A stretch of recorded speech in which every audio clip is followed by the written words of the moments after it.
Hello, beautiful people of the world. Welcome back to Familia Pablanu. I am the one and only Anu. Yo soy Pablo, solamente Pablo.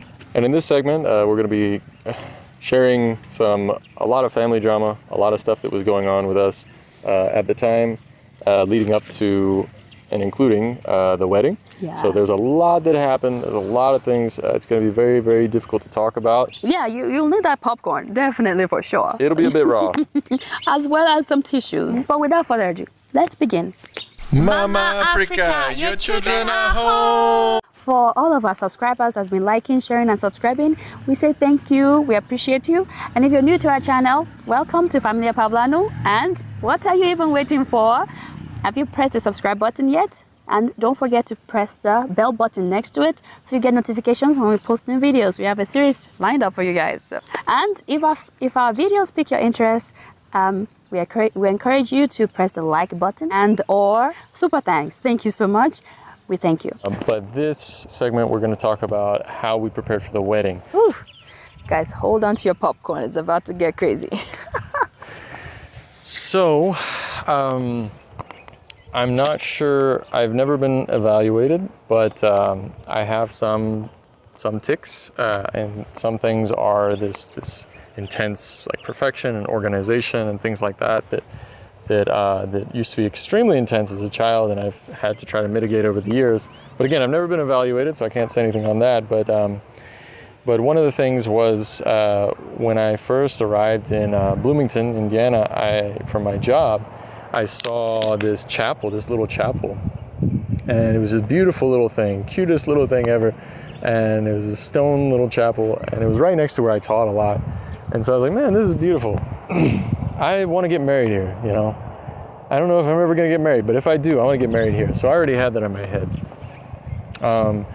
I had already looked into, you know, how to preserve it, how to do all these things. So I was very, very organization freak, I guess, in a lot of ways. But when I met Anu, and when we finally were starting to get, you know, working on our wedding, getting ready for wedding and everything, I already had these things in my head, and I was like, yeah, so here's this chapel, really want to get married here. So the wedding preparation, again, I know Pablo already said about, basically he had a place in mind, to a chapel he wanted to get married in. He came and he showed me, he already set his mind to it, and that's what was going to happen. Again, you can't tell him otherwise. He would try to reason with you why that his point of view is what matters. I didn't really stop and say, hey, what do you think about this? Do you like this chapel? No, I just kind of went for it and was like, yeah, this is beautiful. You know, we can get married here and whatnot. And even if I did ask her, I probably just did it in passing, like as a formality, not really like sincerely asking, hey, what do you think? Where would you like to get married? What would you want to do? You know, or even the dates, you know, what do you think? And this is where an important part comes in, which is I had already, when it came to the wedding date, the wedding place I had already had in my mind. This is how it's going to be basically, which is awful. But when it came to wedding dates, that one we had to organize around not just the school semester, but also around my employment. So my employment, I had gotten a summer job when Anu and I were still courting. I had already accepted a job to teach in Spain over the summer. With some students from Indiana, some high school students, and I had already accepted that. And I, as a new employee, I still had this idea that I had to do whatever my boss said. It was also religious, because this idea that, you know, all authority comes from God, and I should be the very best and most subservient employee I could be. And so any sort of contract and stuff, I was like, I have to honor that, right? I didn't know I could say no, you know what I mean? But I had already accepted that contract, and it started like early June, I think? Yeah, it was like mid-June, early June. And it would go for like almost 3 months. And I would be gone the whole summer, basically. So talking about me, I went on AliExpress. I got all these clothes. I got the wedding attire and all this stuff. And then when it comes to my hair, I had a lady who does my hair. So she said she would come and she would do the hair, and I was okay with that. Also, what else? And for makeup, I saw a girl from my grad school. She's undergrad. But I met her at the African Student Association, and she said she does makeup. And I was like, oh, maybe. I was like, maybe you could do my makeup. And I went there for makeup practice a few days before, I think. Anyways, for that practice, the makeup practice to see what it will look like for that day. And I'm like, okay, so we'll be so and so date, and you will come and we will do the makeup. And it was like, yeah. And once we knew we were going to get married, I said, hey, this is what I'm doing. And, we got to have some sort of income. And, other jobs and stuff, I couldn't even consider. I was just like, hey, we need income. We need this. So I tried to see, how I could get Anu to go with me and stuff like that. But basically all the rules said, no, she can't. And so that was pretty hard. Even if she could go, what was she gonna do there? You know what I mean? Take Spanish classes? I don't know. But anyways, it wasn't ideal. But anyways, that affected a lot. But we'll go into that later. So for this episode, what I'm talking about is the wedding date. So that meant that we had to do a date after the semester was over, but before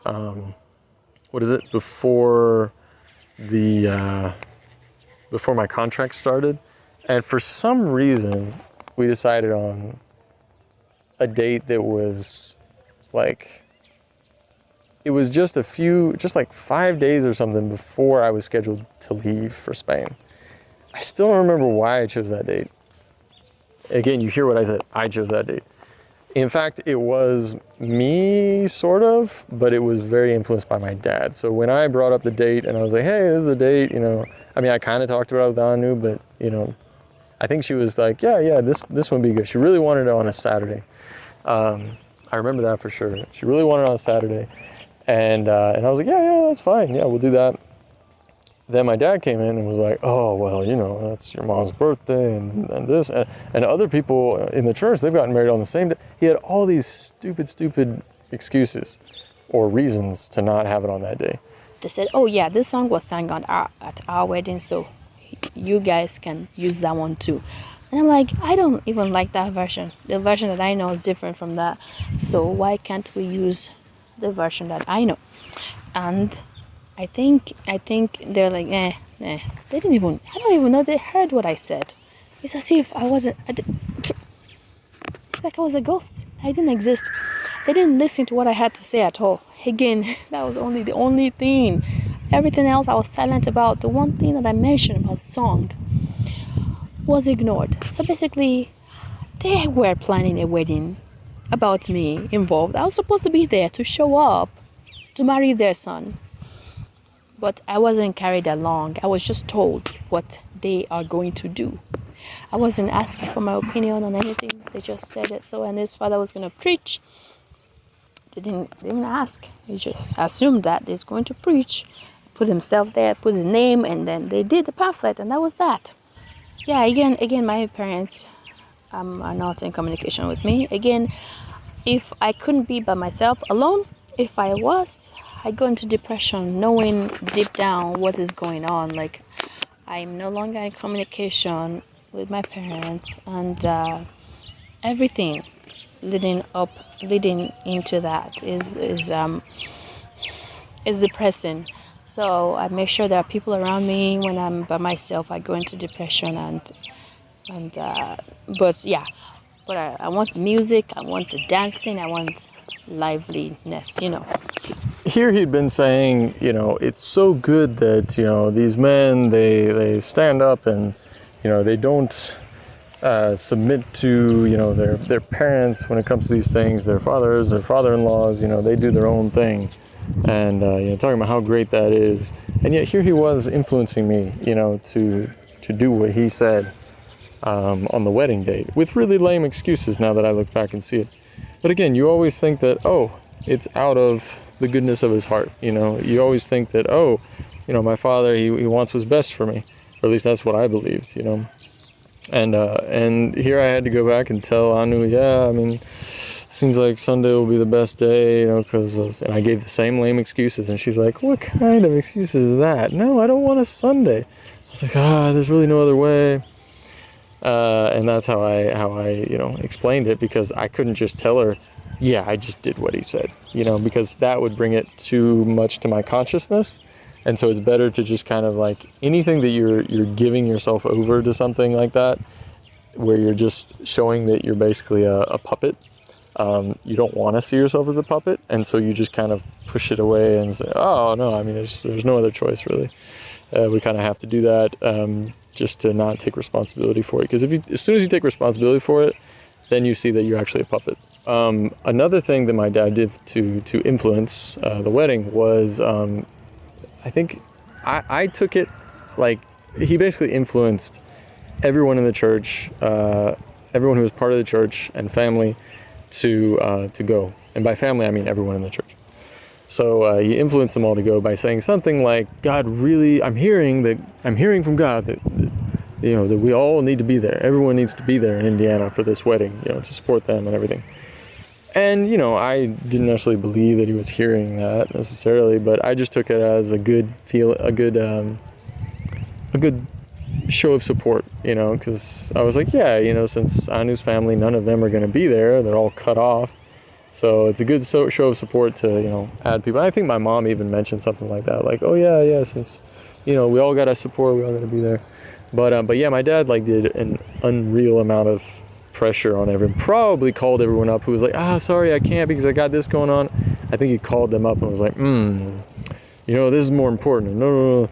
So he managed to get everyone there, even if they didn't have money for it, didn't have time for it, were too pregnant to be traveling.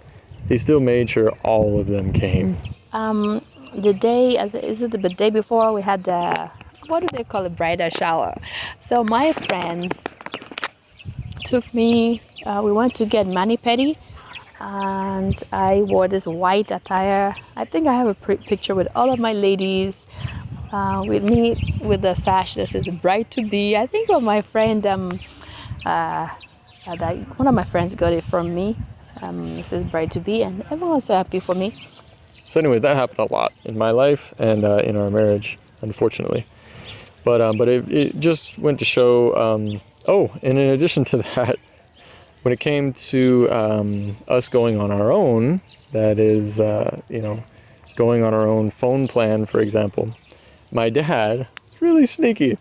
So he talked to me about it long before I had even thought about changing phone plans or anything like that.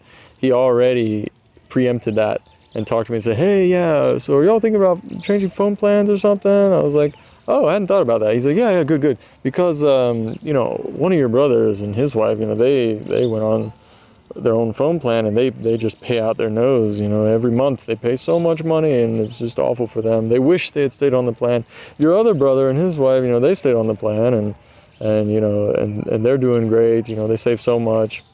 So by the plan, what he meant was the church business plan. It's something that he had set up with AT&T, with the phone company, many years before, to save money, I guess. But one day when I was visiting, I think it was right before we got married, I remember lying around like a bill or something from the phone company, and it had all these sheets of pages in it. Sheets of paper in it. And I looked at them and I was like, wait, these are like all of the phone records of what number called what number and for how long and all this. I was like, and I asked Dad, I was like, Dad, so what is all this? He's like, oh, yeah, I get this every month. I don't look at them though. I'm like, But then I just put it out of my mind. But yeah, for a cult leader, it makes complete sense to be able to have all connection. So he can say, oh, God's telling me that you're still in contact with someone that's supposed to be cut off. He's able to do things like that because he has the dang phone records. But at the time, I was just like, oh, okay, I'll believe him. I'll believe him that he doesn't look at these things. But anyways, that I had completely forgotten about, that he could be that controlling.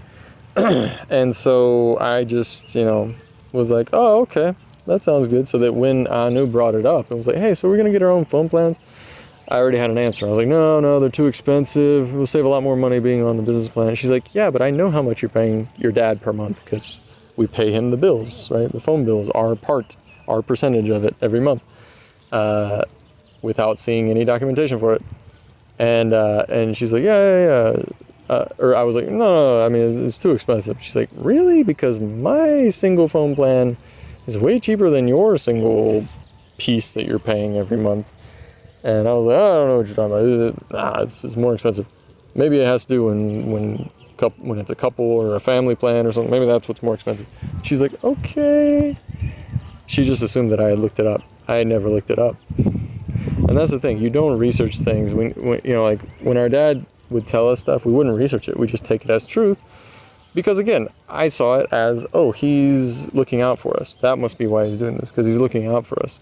But for me, we went to eat, and then we went back to my apartment so that we can prepare for the dancing, for the rehearsal, and for the reception. The dancing ladies and gentlemen, so that they can get the steps right. So I came up with a dance step like, you do this, ladies and gents, but you do left to left and to right, and then we turn, ladies and gents, and you shake your bum a little bit. Oh, that was fun times. Because you don't assume the worst, in these situations. You just assume that, oh yeah, he's looking out for us. But and then the same thing when it came to a church. Because Anu was like, so, we're getting married, so we're going to go to a different church, right? Like, start our own thing. And I'm like, no, because, I've gone to different churches and stuff, and maybe one day, God will lead us to a different church. But in the meantime, this is where I get the meat. And that was the terminology that I used. These other churches, they're just preaching milk, and it's not really challenging or anything. It's just basics. But, my dad, he really gets into the nitty-gritty and really challenges us on the biblical stuff, the real stuff. And so I was like, yeah, so we'll stay here in the meantime. And then, didn't even consider her desires, which is terrible, but that's how it was, at the time. And so I was just like, oh yeah, we'll just stay here for a while until, until whenever God leads us to go somewhere else. And she's like, okay. We had engagement photo shoot, and we went ahead and used some of the photos to do pamphlets of invitation. We invited people. Pablo invited his colleagues from his work. He worked at the university. He invited his close friends and colleagues, and I invited all of my coworkers. And I would ask them every single week, so you're gonna come, right? It's only a few more weeks. It's only a few more. I said, okay, it's a Saturday. No, it's a Sunday. So you're gonna come, right? And they said yes. They all said yes. Except for like 2 of them. There were like 15 of them. Maybe 2 or 3 said, no, I had something that I would be doing that day, so I wouldn't be able to come. I said, just wear whatever you have. A nice dress is okay. Whatever you have is fine. Just wear it, and please come and celebrate with me. Which meant that they were all really miserable, and were there out of obligation, unfortunately. Even my best friend. So there was a lot of that went on, unfortunately. Every time you have control like that, it takes love, joy, everything out of anything that would have been voluntary, right? Is terrible. Anyways, you'll get to see that more in the next video. But essentially, leading up to the wedding, as you can see now, there was more and more influence and more of kind of this noose tightening, around us, and less a concept of that we're going to be on our own, doing our own thing. And also because I was going to be gone during the summer, my dad was already saying, oh yeah, your sister can stay here, take care of her. We'll stay a few days, take care of Anu, since she'll be alone, etc. And which I thought was great. I thought, yeah, that's great. They're going to be, watching out for her, which is kind, because yeah, she will be alone in the apartment and everything. But no, all of this, everything was more and more control. So there was this really, really important thing that happened that didn't even cross my mind at the time, which is that my dad would be the officiant of the wedding. He would be the one who would be organizing the wedding, right? Or be the pastor or whatever at the wedding. It wasn't even a question in my mind. Like, of course he would be, And I guess for Anu as well, it was like, I guess, I mean, he's the one that's kind of doing wedding seminar, marriage seminars, stuff like that. Like, he's very involved. So it just, I guess it made logical sense that he would also be the one as the officiant. And yeah, for me, it was just, there was no question. It was just an assumption that, you know, for all the years of my life, that yeah, he would be the one to do the wedding, especially after each and every one of my brothers had my dad as the officiant of their wedding. That he would kind of push his way in there now that I look at it. And yeah, and he tried to push his way in there with my sister too later on. But anyways, so as the officiant of the wedding, at some point leading up to the wedding, I was kind of curious. And I was like, hey, so what are you going to be preaching on, you know? Because every time he had preached before at the weddings of my siblings, he always had something that was really beautiful, poetic, you know, like for one of my brothers, it was like, he always had some item, some physical item. Like, for example, for one of my brothers, he had like a shell, and it was like a seashell, because my brother was living near the ocean at the time. And he's like, yeah, so he's like rough on the outside, soft on the inside. He's like protecting his wife, he's so soft, but in general, he looks, you know, on the outside, he seems rough and everything, but he's very, you know, gentle with his wife and protective, whatever, and things like that. Or he did one where it was like 2 ropes, and he spliced them together, and he showed that like the spliced part is actually the strongest part, but you have to like kind of get undone and come together, and you know, you're very entwined. He did these kind of beautiful poetic things with these physical items. Velcro, he did Velcro once, and saying, yeah, it's very tight, and the more pressure that is put on it, the stronger it gets, like the bumper on a car. The more pressure it's put on that Velcro, the steel Velcro, the stronger it gets. But if you try to rip that apart, or if you do rip it apart like divorce, it will bend those hooks that are on it, and it will never really stick tightly again, you know, stuff like that. It's all this poetic stuff. Some of it quite beautiful. So I was looking forward to, you know, oh, what is he going to talk about at our wedding? Is there going to be some item that he has? You know, I was curious. But man, he came down on me, and he was like, no, don't even ask. You know, I'm going to preach what I'm going to preach on, and, you know, I can't have anyone trying to influence, you know, what God wants me to say, because, and I was just like, whoa, okay, all right. I mean, sure, fine. I was just curious. Jeez, you know. Little did I know what he had planned. Thank you for being part of our therapy. This is what healing looks like for us. It's something that we know will help people in the future, you know, to be able to look out for, you know, be careful, and hopefully learn from our mistakes. Yeah. And learn from, what can happen to someone, you know, when they fall into a cult. Right. And also how to love people like that, and how to be there for them. Yeah. Well, until next time, we'll catch you in the next episode. Ciao. Ciao. Adios. Bye.